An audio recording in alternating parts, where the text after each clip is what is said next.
Ici, on parle de jalousie, l'ami. La jalousie est sale, ce n'est pas beau. La jalousie, ce n'est pas l'amour. Il faut tuer de la jalousie. C'est de la saleté, c'est pas de l'amour. Les gens confondent beaucoup les choses. Je pense qu'il est très important qu'on en discute aujourd'hui. Et je suis heureux de vous avoir ici aujourd'hui. Et je pense que ça sera probablement une masterclass, n'est-ce pas? Vous savez, c'est pas vous en souvenez. Il y a quelques années, le président Barack Obama partait en Afrique du Sud avec son épouse et beaucoup d'autres leaders du monde. C'était pour commémorer l'existence de Nelson Mandela, aux funérailles, quand on allait reposer son esprit en paix. Barack Obama était assis au podium avec d'autres leaders du monde. Il y avait James Cameron à ses côtés. Il y avait aussi la première ministre danoise, Helle Thorning-Schmidt. Et en ce moment-là, quelque chose de très intéressant s'est passé. Vous vous en souvenez? Vous vous souvenez des photos? Évidemment, président des États-Unis d'Amérique, le pays le plus puissant du monde, avec ses collaborateurs européens assis ensemble, en discussion. C'est normal une discussion entre les leaders du monde sur comment conquérir le monde. Continuer à le faire en tout cas. En ce moment-là, il y a eu Helle Thorning-Schmidt, première ministre de Danemark, qui voulait prendre une selfie. La selfie évidente était composée de Monsieur Barack Obama, Helle Thorning-Schmidt et James Cameron, n'est-ce pas? Regardez la photo. Ils sont là ensemble, tous souriants, en train de prendre la photo. Et regardez à gauche. Regardez qui est là. C'est Madame Obama. Elle n'est pas impressionnée du tout, n'est-ce pas? Madame Obama n'est pas impressionnée du tout. Évidemment, comme vous le remarquez, Monsieur Obama est en train de rire. Et c'est intéressant. Pourquoi? Parce que voilà, c'est dans un cadre beaucoup plus convivial. Ce n'est pas en train de discuter sur comment bombarder l'Irak ou l'Afghanistan. Ils sont en train de discuter, en train de rire. C'est pas tout le temps qu'on a cette opportunité. Alors, la jalousie, c'est pas l'amour, les amis. La jalousie, ce n'est pas l'amour. Je sais qu'il y a beaucoup de gens qui pensent que si elle n'est pas jalouse, c'est-à-dire, enfin, oui, d'accord. Jusqu'à quel niveau? Okay? La jalousie doit avoir du contrôle, des breaks, des freins. La jalousie doit être consciente. Vous savez, il y a beaucoup de gens jaloux qui ont tué des gens au nom de la jalousie. Vous leur demandez pourquoi tu as fait ça, c'est parce que je l'aimais. Je ne pouvais pas supporter. Il a tué. Regardez, première ministre du Danemark. C'était un moment super embarrassant pour tout le monde. Qu'est-ce qui s'est passé ensuite? Monsieur Barack Obama était forcé d'aller s'asseoir de l'autre côté pendant que sa femme, son épouse, était assise au milieu de... Regardez comment elle confronte cette dame, une chef de l'État. Incroyable. Quelqu'un disait, you can get a monkey out of the forest, but you cannot get the forest out of the monkey. You can get the monkey out of the forest, but you cannot get the forest out of the monkey. C'est-à-dire, tu peux sortir un singe de la forêt, mais tu ne peux pas sortir la forêt du singe. Ce n'est pas possible. Jusqu'au plus haut degré, elle est venue l'embarrasser. Au plus haut degré, au plus haut sommet du monde, là où on t'acclame. Obama était célébré, acclamé pendant cette célébration de Mandela. Il s'agissait de Mandela, évidemment, mais quand Obama a pris le micro, il fallait voir la réaction des gens.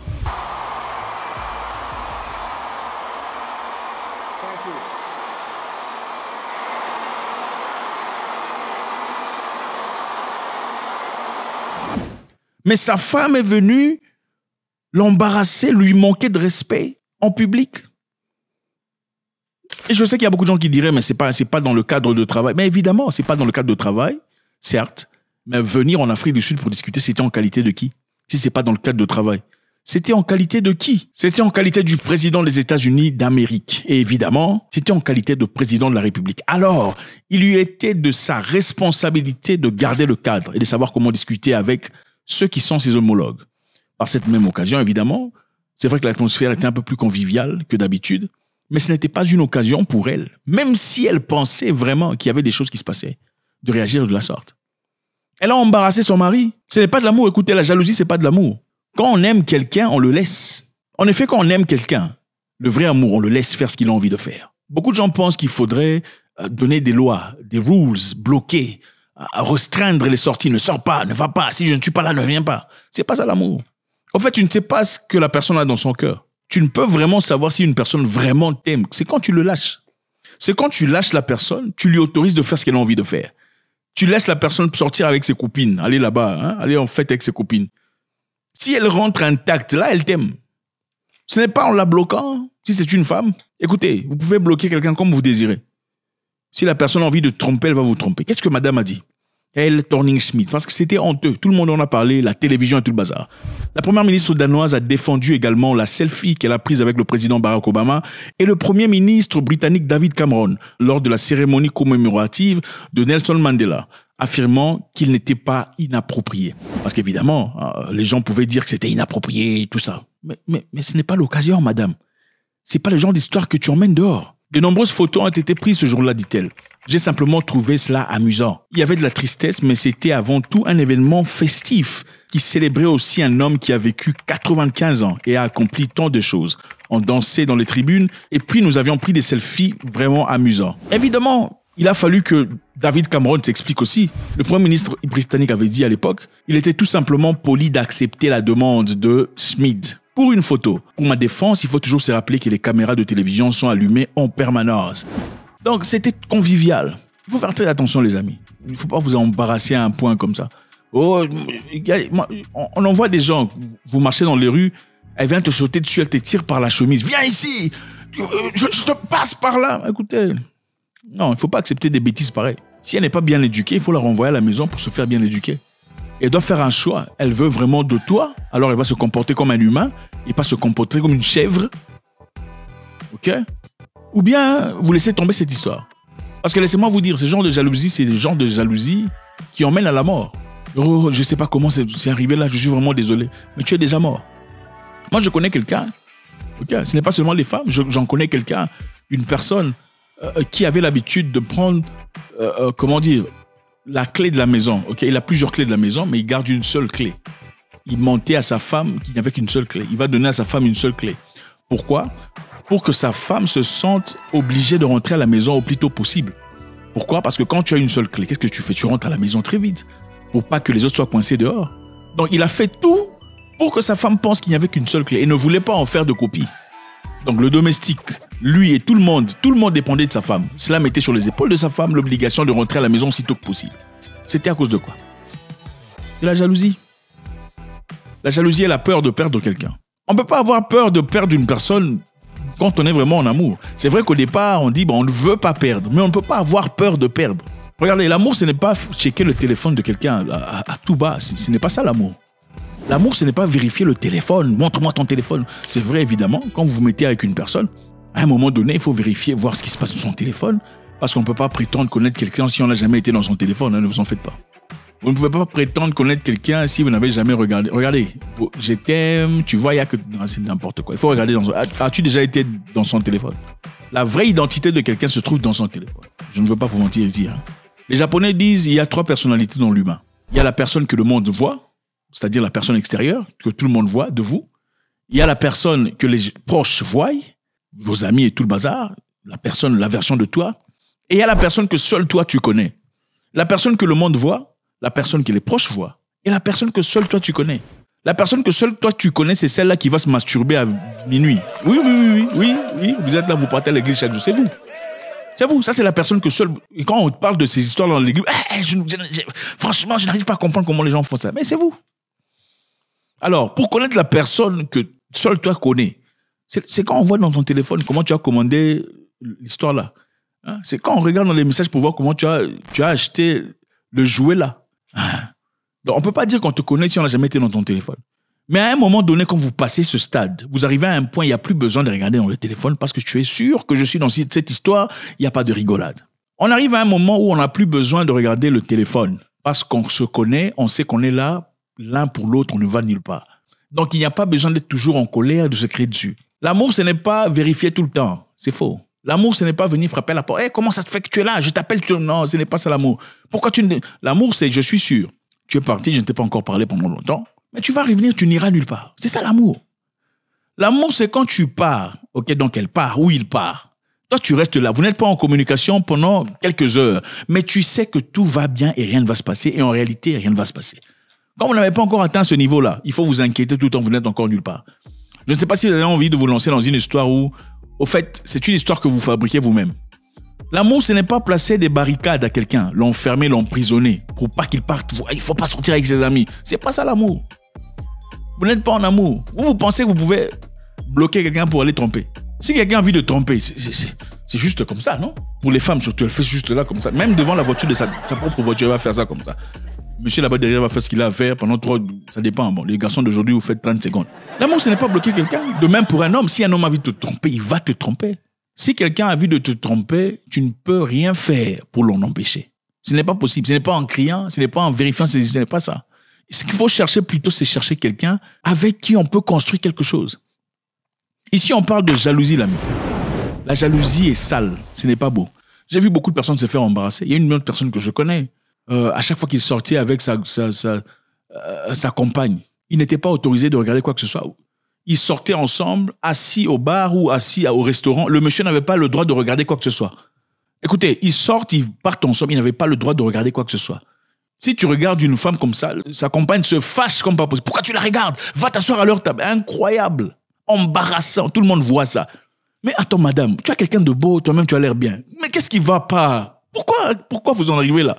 Et à chaque fois qu'ils sortaient ensemble, c'était toujours des histoires. En fait, ils n'arrivaient même plus à sortir ensemble parce qu'à chaque fois qu'ils sortaient, le monsieur était accusé de regarder les fesses de quelqu'un.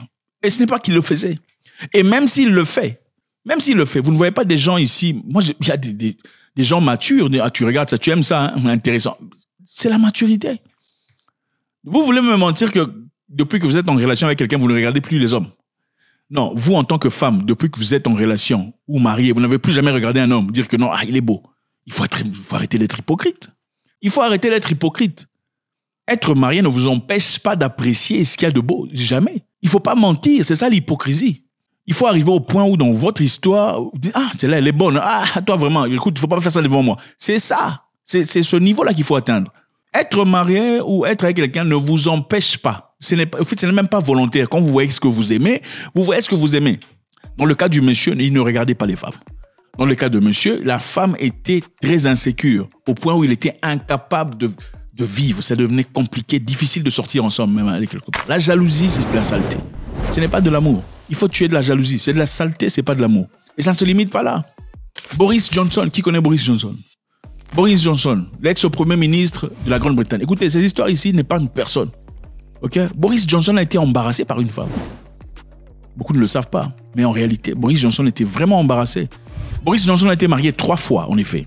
À son premier mariage, il s'est marié à Allegra Mosty Owen, de 87 à 93. Ensuite, il s'est marié à Marina Wheeler, de 93 à 2020. C'est beaucoup d'années, c'est à peu près 30 ans. Ensuite, il s'est mis avec Carrie Simon. Carrie Simon, c'était juste avant qu'il ne devienne Premier ministre. Ok? Qu'est-ce qui s'est passé avec Boris Johnson? Boris Johnson, pendant un temps, est parti vivre chez cette femme, Carrie Simon. Alors, qui est Carrie Simon? Carrie Simon est une ancienne directrice de communication politique du Parti conservateur et une militante écologiste. Elle est connue pour son engagement en faveur des questions environnementales et des droits des animaux. En effet, ce qui s'était passé avec elle, c'était quoi? Quand Boris Johnson était fatigué de son ancienne femme, avec qui ils ont eu 2 enfants, il a quitté la maison, il est parti vivre chez Carrie Simon. Quand vous parlez ici, oh, l'homme est gigolo. Même le président de la République des Angleterres, Premier ministre, il est parti devenir gigolo pendant un temps. Ah oui. Ah oui. Quelques jours avant qu'ils n'entrent dans la maison, dans leur maison blanche là, hein, il est parti vivre chez la femme, une copine. Il est resté avec Carrie Simon pendant ce temps. En effet, pour la toute première fois en Grande-Bretagne, normalement, au jour où le Premier ministre entre à la maison, pour la première fois, il est là avec sa famille. Comme l'a fait David Cameron avec sa famille et comme l'a fait Tony Blair avec la famille. Mais par contre, dans le cas de Boris Johnson, il était tout seul. An iconic moment usually shared with a Prime Minister's partner or children. But he wasn't completely alone. Boris Johnson's girlfriend, Carrie Simons, watched from the sidelines. Parce qu'il n'y avait pas de femme avec lui. Mais en ce moment-là, sa copine était dans la foule. Les Anglais ont même fait de commentaires. Pour la toute première fois, il y aura un Premier ministre qui entre dans la maison tout seul. Qu'est-ce qui va se passer après? Les gens disaient, ça serait incroyable d'entendre dire que le Premier ministre de l'Angleterre va vivre dans la maison avec sa copine et pas son épouse. C'était chaud. Quelque temps après, qu'est-ce qui s'est passé? Elle a créé le drame comme pas possible. Dans la maison? Ah oui, elle a quitté chez elle pour partir là-bas dans la grande maison de l'État. Elle a créé le drame comme pas possible. Les histoires de jalousie. C'est vrai que le monsieur était un grand tireur. Les gens ne le savaient pas. C'était un super... La raison pour laquelle lui et Marina Wheeler se sont séparés, c'était à cause de l'infidélité. Marina Wheeler, en effet, a joué un rôle très important, plus public que la première épouse de Johnson, notamment dans le cercle juridique et politique britannique. Elle a travaillé comme avocate et s'est impliquée dans les droits de l'homme. Donc évidemment, Johnson ne sort pas avec n'importe qui. Pourquoi ils s'étaient séparés? Le couple s'est séparé en 2018 et leur divorce a été prononcé en 2020. Les raisons de leur séparation étaient l'infidélité de Johnson. Et la séparation a suscité une attention médiatique considérable. Ils ont eu des enfants, 2 fils et 2 filles. Donc il en a fait plusieurs. C'était l'infidélité certainement avec Carrie Simon parce que juste après là, ils se sont mis ensemble. Alors, donc Johnson, c'était un tireur. Mais est-ce que le fait d'être un tireur, il faut avoir une femme jalouse qui fait du bruit au point d'embarrasser son mari, chef de l'État? Non. Il faut savoir se maîtriser. Regardez, il faut savoir se maîtriser. Il ne faut pas mettre l'opprobre et la honte sur ton partenaire ou ta partenaire. Ce n'est pas bien.